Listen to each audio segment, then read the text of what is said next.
Hey guys, let's follow our team to explore Google's world in economics way. Let's go! With my team, we are looking into Google because it's the fastest growing company in history. They became one of the most important world companies almost overnight by making the best version of something that people needed. Their idea was to organize the world's information and to make it useful for everybody. The motto was also very inspirational because it was do not do evil, which translated in the company's culture as never compromise the integrity of the search result. Google started in 1996 as a research project of two students at Stanford University. When they started their business, they looked into the market to see which successful company was already operating into the research, and they found go2.com. They, of course, improved on these models, especially adding the Google Superior Relevance-based search engine. The presentation was amazing because it was very stylish, very clean, and they made sure that the search information, they wouldn't be biased by commercial issues.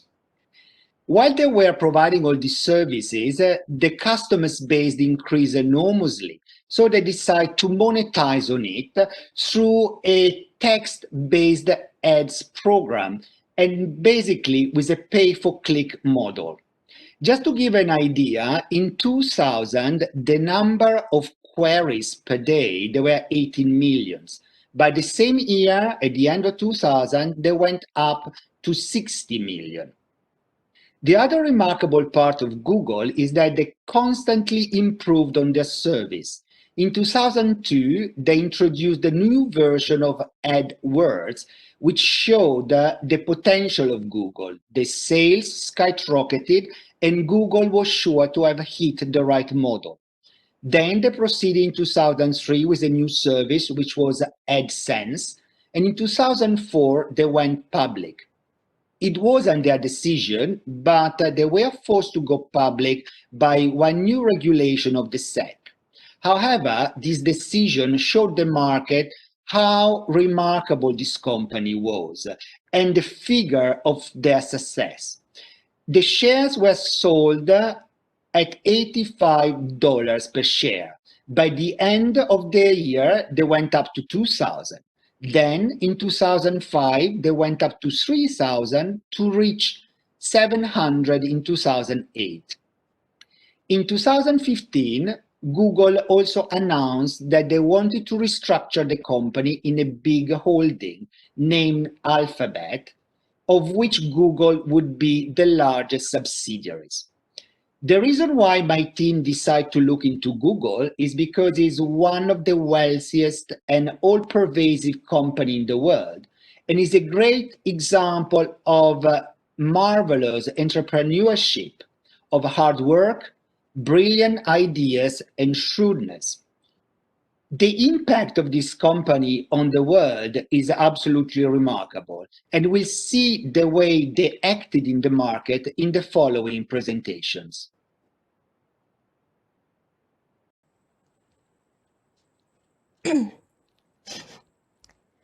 Let me give you some quick examples to show when the demand and supply of Google will be changed.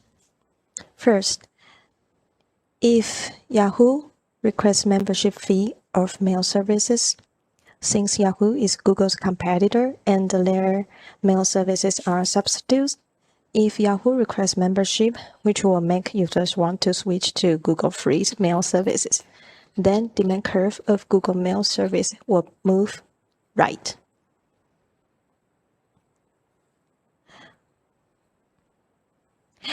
Another example is that if Google raises the price for Google Cloud, which will cause the quantity of demand decreases, so the demand curve will move down along the curve. The third example is when Apple has discount of iPhone, which is substitute for Google's Pixel phone. It will make the demand curve of Pixel phones move left since more people would be attracted by discounted iPhone. The next example is about if Google hiring 100 new engineers in Taiwan. This group of people might help on developing the new service or expand the current services. Hence, the supply of Google service should increase and thus the supply curve moves right. Now let's go to next part, pricing. Now let me talk about something about pricing. Before I talk about pricing, I would like to spend a few seconds talk about what Google Pay Search is. Now we are on Google's website. When we key in the keyword insurance, then what the result we will have? We will see a lot of links. On the top three are the links with the highest bids. That is exactly pay search. People pay for buying the advertisement. The below one is SEO, which is organic search result. It's totally not about pay or not. It's just organic search result. Okay, so that is how pay search works. And now, just like what I say, it's about bids. So in other words, Google Pay Search is a kind of auction. Auction is exactly a kind of complete price discrimination. Okay, in the middle part of the slide, if we compare it with the other different pricing methods, we also have uniform pricing such as EDN, spend, and the mobile message advertisement. And also, we can also find a direct segment discrimination. For example, the price for sideboard is different in different cities. In Taipei, it will be more expensive. Maybe in Tainan, it will not as expensive as Taipei. Okay, so as the chart, we can see completely price discrimination will give the seller the highest profitability. Okay, that's the reason why Google would like to do auction. But a more interesting question is that why the advertisement buyer are willing give consumer surplus. Now, please imagine you are going to buy 5 apples, and the store A is doing auction. That is to say, they sell apples in different price. They sell for the first one, they charge you $5, and the $4 for second one, then 3, 2, 1. Eventually, you will pay $15 for 5 apples. And the store B is doing uniform pricing. They sell all the apple at $2. So you will pay $10 for 5 apple. Okay, the interesting part is that why you would like to take the offer, the first offer, paying $15. That is because pay per click, the business model of Google. Pay per click guarantees all of the advertisement you pay will work. Because people, when you pay, you only pay when people come to your website. That will guarantee all apples are good apples.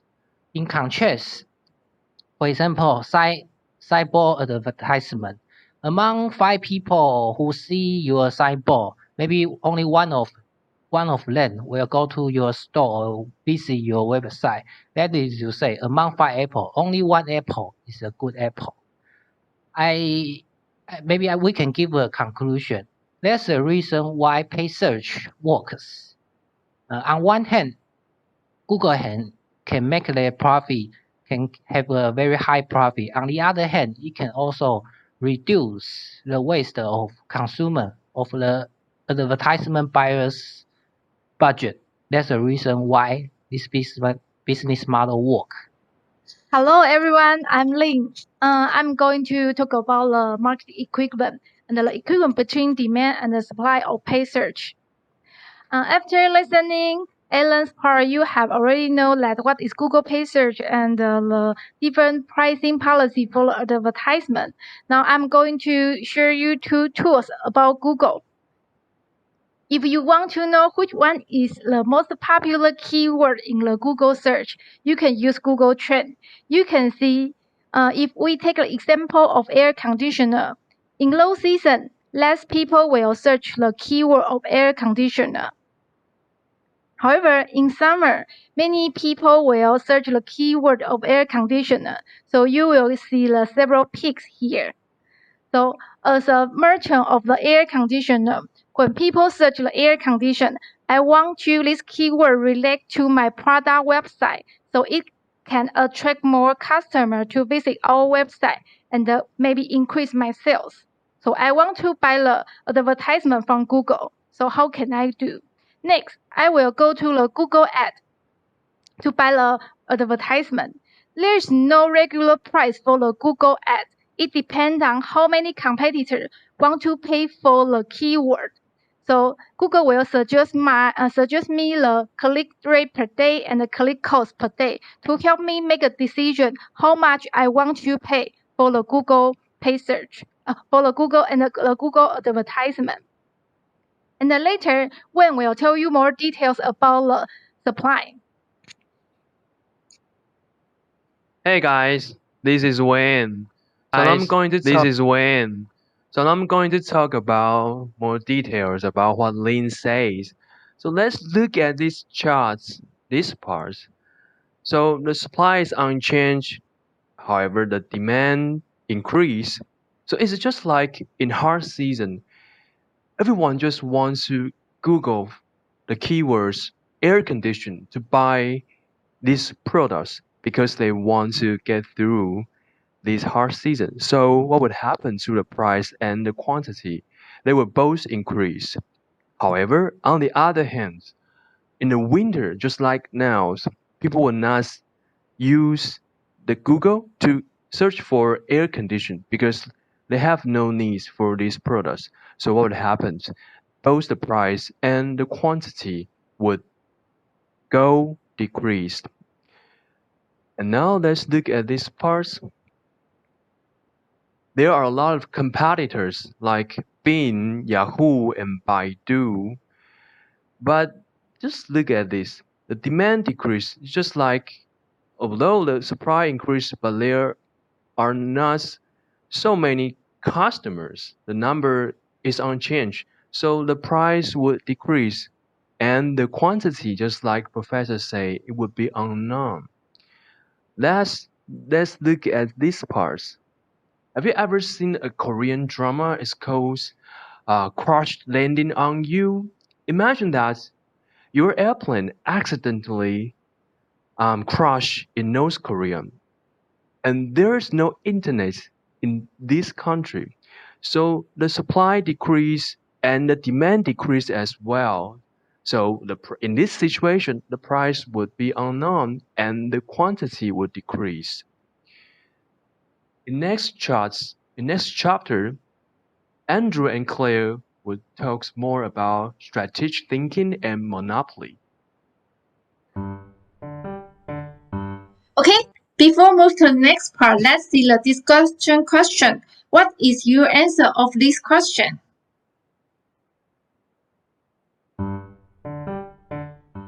Let's move to the next part. Strategy in a monopoly in a competitive environment.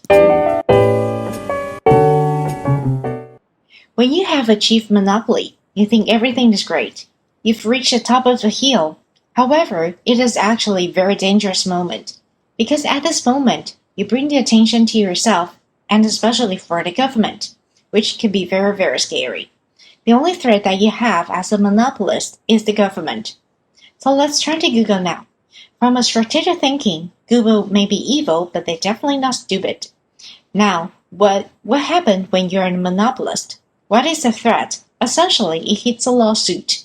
Antitrust laws. The Congress passed the first antitrust laws, the Sherman Act, in 1980, and defines a monopoly depends on primary, although not exclusively, upon market share, that is between 70% to 80%. So let's take a look at Google. If you combine Google and Google Images, they have actually taken 90% of the market share. So in fact, they are the monopoly. Now, so what? Is being a monopoly really good? What's the downside? Well, monopolists can get political power and the ability to shape society in an uncountable way. If they want to do something evil, like influence on society and people's choices, they can do it. The perfect example we can share, and also it burns into the mind of the people in Silicon Valley, is that what happened with Microsoft. The Microsoft was sued by the United States. Their market share was 90% and deemed as a monopoly. So as you can see that for Bill Gates, it was cursed at that level of market share. When faced a monopoly, as their biggest threat is the government, in the game of strategic form, we have the players of the government of the United States and the monopolist. This could mean any company in the world. So the US government has two options. Take legal action and ask the monopolist to reorganize or do nothing. The company also has two options, reorganize or do nothing. So what is the correct action here? That's what we're going to talk about the next.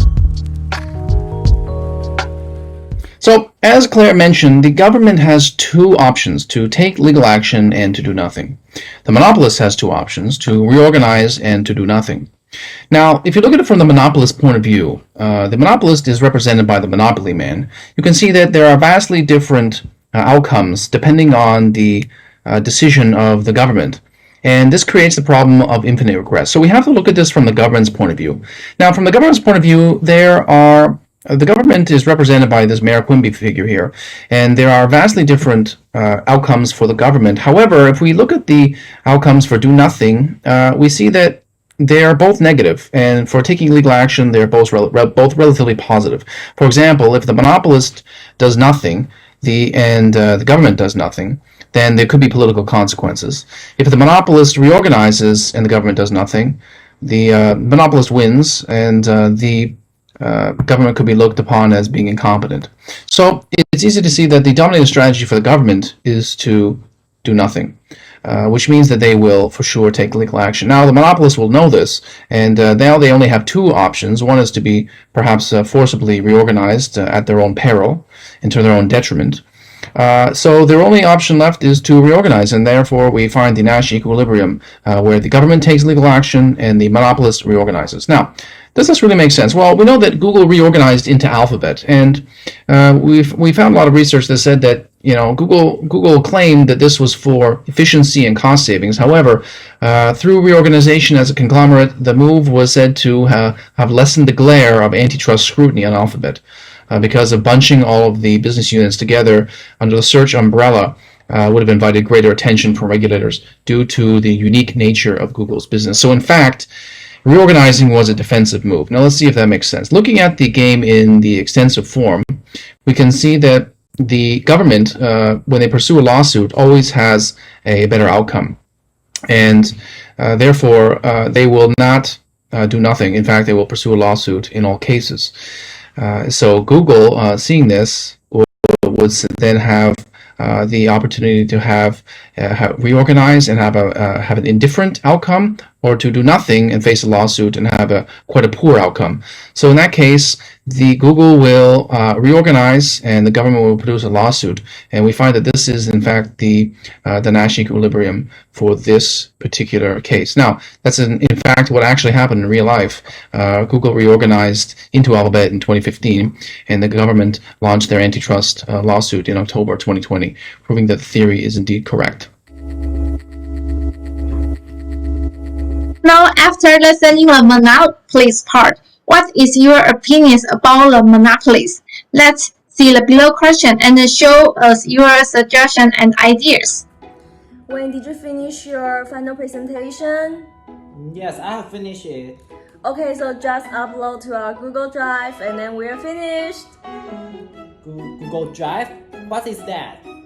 Oh, it's okay. You just log in your Google account and then I can show you. But I don't have Google account. Is it available for the Yahoo account? What?